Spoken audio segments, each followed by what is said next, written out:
이것이 행복이라오라는 제목으로 하나님의 말씀을 여러분들과 함께 나누고자 합니다. 예전에 담임 목사님께서 설교 중에 이런 말씀을 하셨습니다. 목사님께서 사시는 그 아파트 주민들을 만나면 가끔씩 전도를 하신다고 하셨는데, 그 중에 아래층에 살던 한 분을 몇 번이고 전도를 하시려고 애를 쓰셨지만 매번 거절을 당하셨다고 합니다. 그러던 중에 언제 한 번은 또 엘리베이터에서 그분을 만났습니다. 그래서 선생님 예수 믿으세요 라고 말을 하려다가 또 거부 반응을 일으킬 것만 같아서 이번에는 이렇게 이야기를 하셨답니다. 선생님, 우린 다 약하잖아요. 이 말을 했는데 그분이 고개를 끄덕끄덕 하시더니 그냥 쓱 가시더라는 말을 들었는데, 제가 수년 전에 이 말씀을 들었는데 그때 가슴에 남아 있었습니다. 성경이 우리에게 알려주는 지혜 중에 하나는 인간은 다 연약하다라는 것입니다. 부자들도 그렇고 재벌들도 연약하고 돈이 많다고 꼭 행복한 것이 아닙니다. 그 가정사를 보면 재벌일수록 부자들일수록 참혹한 경우들이 많이 있습니다. 자녀들이 자살한 경우가 많고 집안 문제, 가정 문제, 그 아픔이 얼마나 많은지 부자들도 걱정이 없는 것이 아니었습니다. 세계 권력자들 중에 잠을 제대로 자는 사람이 없다고 합니다. 다 잠을 못 잔다고 합니다. 왜 그렇습니까? 걱정이 많아서입니다. 여러분들 집에 제일 많은 게 무엇인 줄 아십니까? 돈이 가장 많습니까? 아닙니다. 우리들의 집에 가장 많은 것은 바로 걱정입니다. 부자, 가난한 사람 할 것 없이 우리 집집마다 걱정이 그렇게 많이 있다라는 것입니다. 그래서 인간이 나약하다라는 것입니다.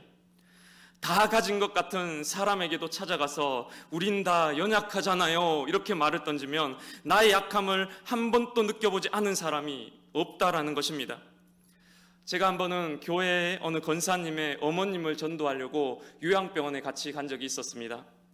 이것저것 이야기하다가 이제 복음을 전해야 되겠다 생각하고는 어머님, 우린 다 약하잖아요 이렇게 한마디를 했는데 그 침대에 누워 계시던 그 어머니께서 눈물을 흘리시면서 함께 기도를 드린 적이 있었습니다.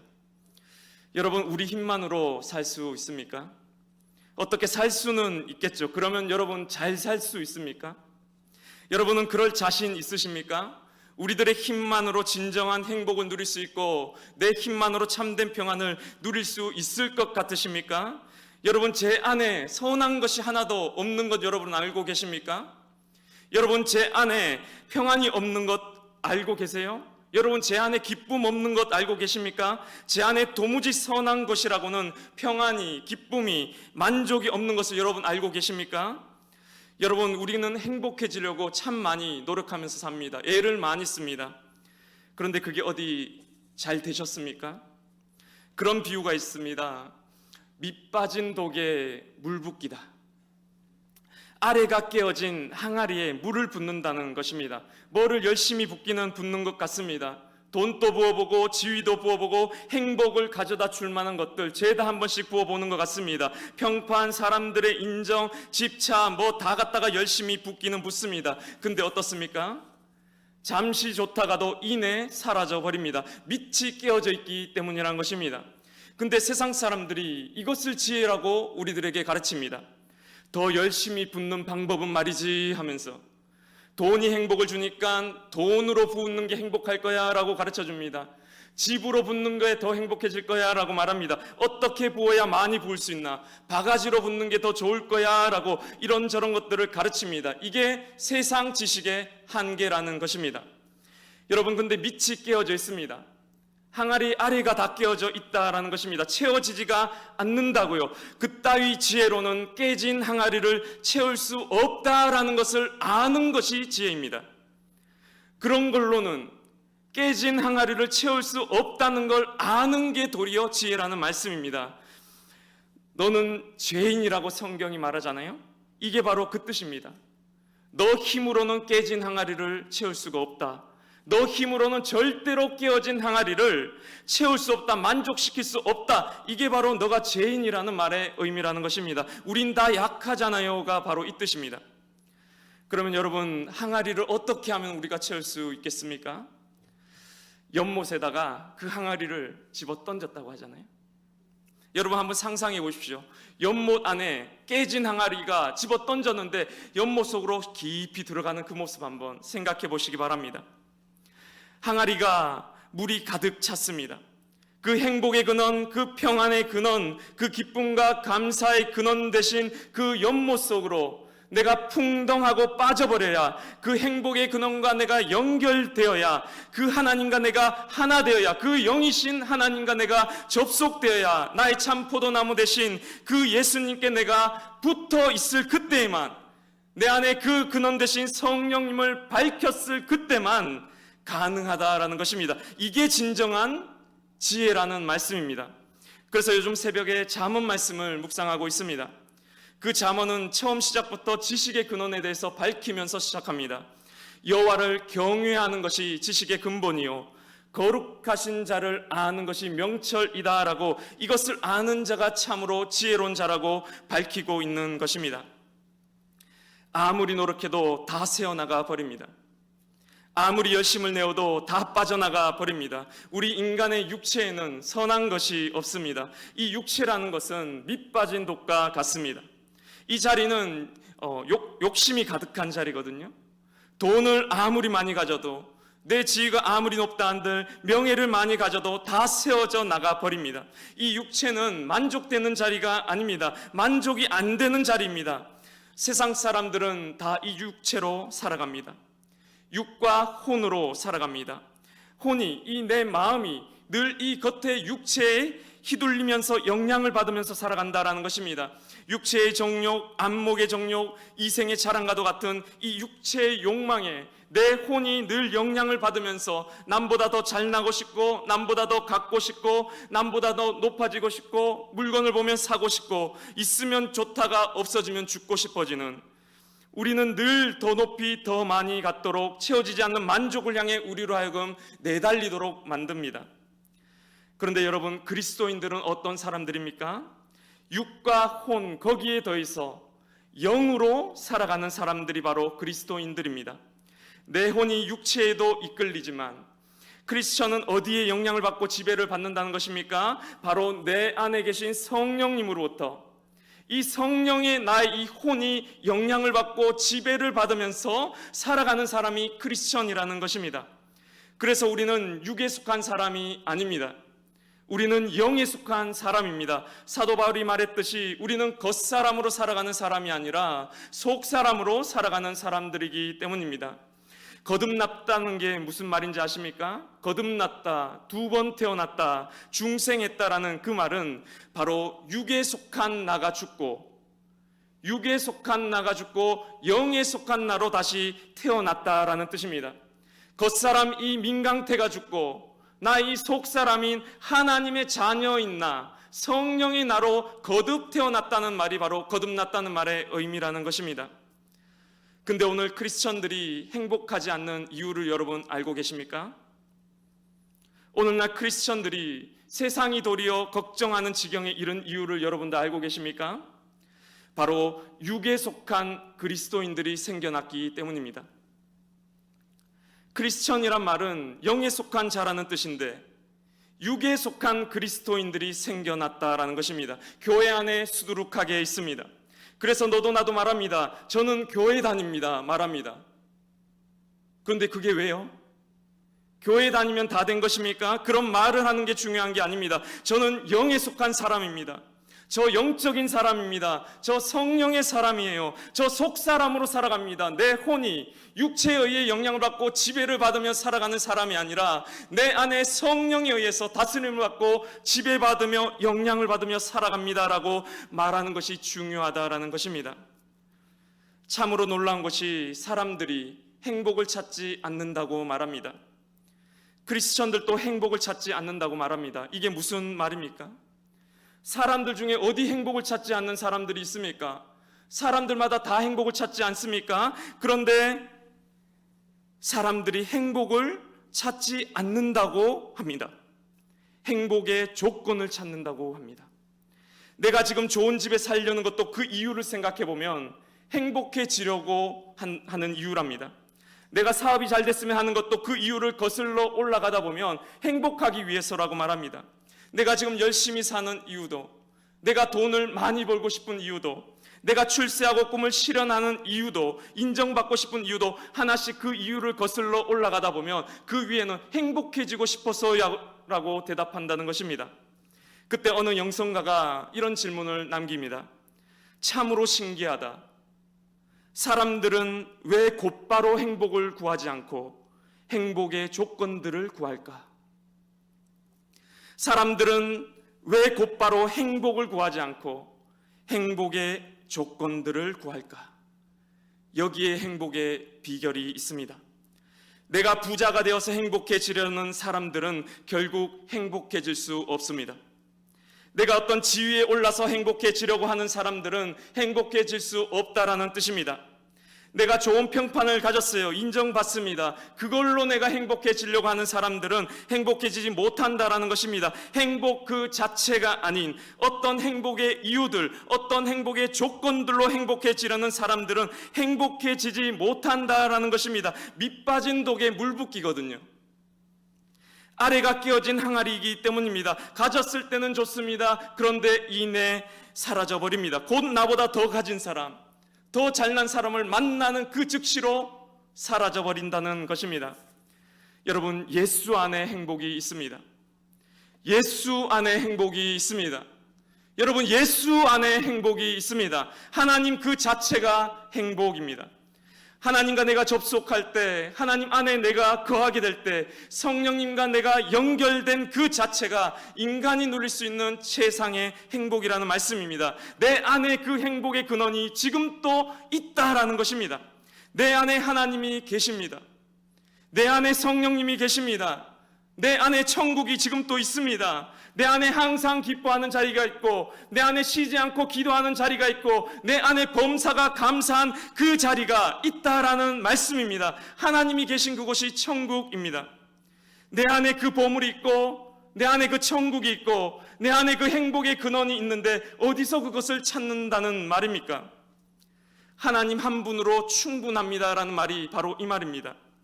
여러분, 이것을 경험하고 계시지 않으십니까?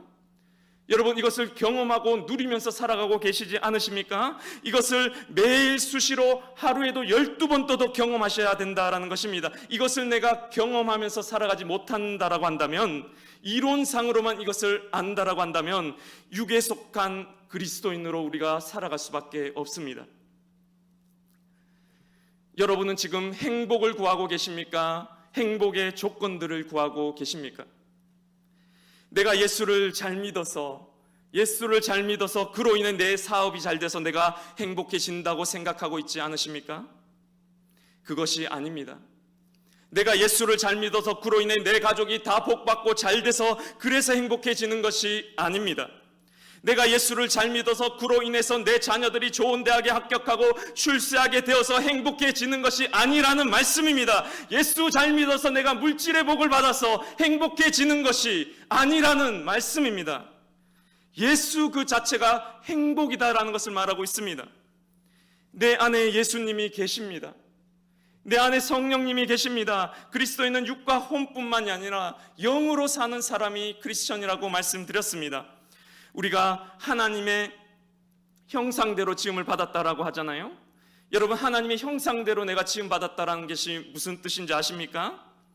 하나님도 우리처럼 손과 발이 있고 하나님도 우리처럼 얼굴을 가진 존재라고 그렇게 지음 받았다는 뜻이겠습니까? 그것이 아닙니다. 성경이 기록하고 있습니다. 하나님은 영이시니 우리 인간이 영적인 존재라고 말해주고 있다라는 것입니다.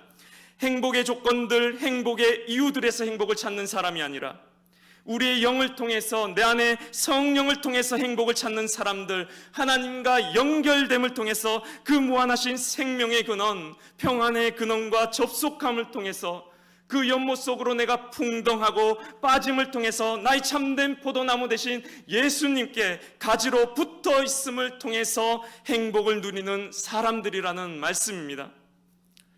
목사들도 행복하지가 않습니다. 여러분, 왜인 줄 아십니까? 교인 숫자 바라보면 행복하지가 않습니다. 저도 주일날 책상에 앉아서 오늘 청년들 중에 누가 왔나라고 이 출석부를 들여다보고 있으면 전혀 행복하지가 않습니다. 내 설교 성도님들이 어떻게 평가하나 그것을 바라보고 있으면 전혀 행복하지가 않습니다. 목회 바라보고 사람들 평판 바라보면 하나도 저 행복하지 않습니다. 예수 바라보면 행복합니다. 하나님께만 내가 접속하고 있을 그때는 그냥 행복합니다. 저는 그래서 하루에도 자주 영의 상태로 들어갑니다. 그래서 하나님만 바라보고 가만히 있을 때가 있습니다. 수시로 그렇게 그 상태로 머무릅니다. 그래서 하나님만 가만히 바라보고 있으면 어디서부터 이런 평안이 내 속에서 올라오는지 모르겠습니다. 어디서부터 이런 참된 기쁨이 올라오는지 모르겠다라는 것입니다. 그리고 눈을 딱 뜨면 현실이잖아요. 육의 옷을 입고 살기에 이것을 부정해서는 안 됩니다. 막 짜증나는 일들이 생겨나기 시작합니다. 피곤한 일들이 다가오기 시작합니다. 그런데 이제는 지혜가 생겼습니다. 하나님과 접속하면서 내 생각이 조금 바뀌어져 있습니다. 힘이 생겨나져 있습니다. 내가 이 땅에서 행복을 찾는다고 생각하지 않아요. 물론 육체의 행복도 누리고 즐길 건 즐겨야 합니다. 이것도 중요합니다. 그런데 여기에 더 큰 비중을 둬서는 안 됩니다. 이걸 얻어서 제가 행복한 사람이 되는 것이 아니라 저는 이미 행복한 사람이고 행복한 사람이 이것을 행하는 것이 되어야 된다라는 것입니다. 어느 목사님께서 청년들에게 이런 설교를 하신 것을 들었습니다. 행복하려고 결혼한다는 것은 잘못된 생각입니다. 행복한 사람이 결혼을 해야 됩니다 라고 그 말씀하시더라고요. 행복하려고 결혼한다는 것은 잘못된 생각이다. 행복한 사람이 결혼을 해야 된다. 여러분 다 경험해 보셔서 다 알고 계시지 않으십니까? 행복하려고 결혼한다. 여러분 그것은 미친 짓입니다. 우리는 이미 행복한 사람이 되어야 됩니다. 행복하려고 결혼을 하고 행복하려고 사업을 하고 행복하려고 돈을 번다. 그것 아니라는 말씀입니다. 우린 이미 행복한 사람이 되어야 합니다. 이미 행복한 사람이 결혼을 하고 이미 행복한 사람이 사업을 하고 이미 행복한 사람이 돈을 벌어야 된다라는 것입니다. 이미 행복한 사람이 이 세상을 주님의 뜻대로 경영해 나가는 것을 말합니다. 이미 행복한 사람이 내 삶에 주어지는 역경과 때로는 고난과 때로는 가난을 영의 힘으로 하나님과 함께 더 나은 세상으로 더 나은 삶으로 잘 다스리고 경영하는 그 문제가 남은 것이지 행복을 여기서 찾으려는 것이 아닌 것입니다. 이 세상에서의 삶은 행복의 조건을 구하는 삶이 아니라 이미 행복을 누린 자들이 만들어내는 하나님의 다스림의 확장판인 것이기 때문입니다. 내가 이미 세상을 이겼노라라고 예수님께서 말씀하신 것도 바로 이런 뜻입니다. 사도 바울이 말합니다. 내 시민권은 하늘에 있는지라. 몸은 이 땅에 있지만 천국을 사는 사람들이 그리스도인이라는 말씀입니다. 그래서 우리 크리스천들은 좀 초연해질 필요가 있습니다. 어디 사도 바울이 예수 잘 믿어서 뭐 세상적으로 잘 나가서 그렇게 기뻐했겠습니까? 사도 바울에게 기뻐할 만한 환경적 조건이 있었습니까? 그는 감옥에 갇혀 있었습니다. 그는 언제 죽을지 모를 감옥에 갇혀서 편한 잠자리, 편한 식사, 편한 만남조차 가질 수 없는 상태였습니다. 오히려 수번을 매맞고 수번을 갇히고 수번을 파선하고 쫓겨다녔습니다. 그럼에도 불구하고 그는 기쁨을 노래했습니다. 그 이유가 무엇이었습니까? 내게 능력 주시는 자, 그 뒤에 말이 중요합니다. 내게 능력 주시는 자 안에서입니다. 사도 바울은 내게 능력 주시는 자 안에서 행복을 누릴 줄 아는 사람이었기 때문입니다. 사도 바울은 하나님과 연결된 사람이었기 때문이라는 것입니다. 여러분 성경책은 다 이런 것들을 말하고 있습니다. 성경은 되게 영적인 것을 말하고 있는데 오늘날 교회가 굉장히 육적인 것으로 내용을 변질시키고 있다는 것입니다. 저는 요즘 간증 집회 불러다가 하는 것을 보면 정말 짜증이 날 때가 있습니다. 아니 뭐 세상 출세한 사람들 불러놓고 하나님이 하셨다 그것 간증이라고 그렇게 하고 있는데 그런 것은 진짜 간증 축에도 못 깁니다. 제가 아주 잠깐 강남의 대치동에 그 음마 아파트 바로 앞에 있는 교회를 다닌 적이 있었는데 거기 뭐 다 잘난 사람들이더라고요. 고위 공직자들 넘쳐났습니다. 엄청난 부자들 가득 찼습니다. 학벌도 물어보니까 카이스트 나왔대요. 서울대 다닙니다. 유학파들 엄청 많이 있었습니다. 교회 앞에 제가 그 대치동의 스타벅스에 가서 새벽 예배 마치고 차 한잔 하려고 하는데 초등학생들, 중학생이 스타벅스에 꽉 들어차 있습니다. 6,000원짜리 밀크쉐이크 떠다 놓고 공부하고 있었습니다. 제가 충격을 받았습니다. 그런 사람들이 하는 출세담이 여러분 간증이겠습니까? 출세담을 간증이라고 혼돈하고 하고 있는 것을 보면 짜증이 나서 견딜 수가 없습니다. 그것은 될 것도 아닙니다. 제가 진짜 간증이 뭔지 알려드리겠습니다. 찬송가 438장. 내 영혼이 은총 입어 중한 재짐 벗고 보니 슬픔 많은 이 세상도 천국으로 화하도다. 주의 얼굴 뵙기 전에 멀리 뵈던 하늘나라 내 맘속에 이뤄지니 날로 날로 가깝도다. 높은 산이 거친 들이 초막이나 궁궐이나 내 주 예수 모신 곳이 그 어디나 하늘나라. 한 개 더 해드릴까요? 찬송가 288장입니다. 예수를 나의 구주 삼고 성령과 피로써 거듭나니 이 세상에서 내 영혼이 하늘의 영광 누리도다. 이것이 나의 간증이요 이것이 나의 찬송일세. 나 사는 동안 끊임없이 구주를 찬송하리로다. 여러분, 이게 진짜 간증이라는 것입니다. 오늘 본문의 사도 바울은 이 비밀을 안 사람이었습니다. 그래서 4절에 이렇게 고백합니다. 그러나 나도 육체를 신뢰할 만하며 만일 누구든지 다른 이가 육체를 신뢰할 것이 있는 줄로 생각하면 나는 더욱 그러하다라고 말하면서 나는 히브리인 중에 히브리인이고 할례를 받았고 베냐민 지파고 바리새인이고 쭉 나가다가 7절에 다시 이렇게 고백합니다. 그러나 무엇이든지 내게 유익하던 것을 내가 그리스도를 위하여 다 해로 여길 뿐더러 8절에 또한 모든 것을 해로 여김은 내 주 그리스도 예수를 아는 그 지식이야말로 가장 고상하기 때문이라. 내가 그를 위하여 모든 것을 잃어버리고 배설물로 여김은 그리스도를 얻기 위함이라고 고백합니다. 육체에 신뢰할 것이 없다는 것을 알았다라는 것입니다. 깨어진 항아리일 뿐임을 안 것입니다. 그래서 이 모든 세상 명예 육체의 자랑을 내가 배설물로 여김은 내 주 그리스도 예수를 아는 그 지식이 가장 고상했다라는 것입니다. 그리스도를 얻기 위함이라는 것입니다. 이제는 겉사람이 아닌 속사람으로 내가 살게 되었다라는 말입니다. 사랑하는 성도 여러분, 그리스도 안에 행복이 있습니다. 주님을 구하시길 바랍니다. 성령을 구하시기를 바랍니다. 성령과 접속하고 하나님과 연합하시기를 바랍니다. 포도나무 대신 예수님께 가지로 단단히 붙어 계시기를 바랍니다. 하나님의 연못 속에 풍덩하고 빠지시길 바랍니다. 늘 주님과 교제하시고 늘 성령 충만하시며 늘 하나님만 바라고 찾고 구하시기를 바랍니다. 내 시선을 주님께 고정하시길 바랍니다. 육체의 나로 살아가지 마시고 영의 나로 살아가시길 바랍니다. 겉사람이 아닌 속사람으로 겉의 나가 아닌 하나님의 자녀된 나로 살아가시기를 바랍니다. 그리하여 먼저 행복을 얻으십시오. 행복을 먼저 소유하십시오. 천국을 미리 맛보십시오. 그리고 이미 행복한 사람으로 내게 주어진 환경과 문제와 닥친 현실을 영으로 주님의 힘으로 하나님과 함께 잘 다스려 나가시는 이문동의 모든 성도님들 되시길 간절히 바랍니다.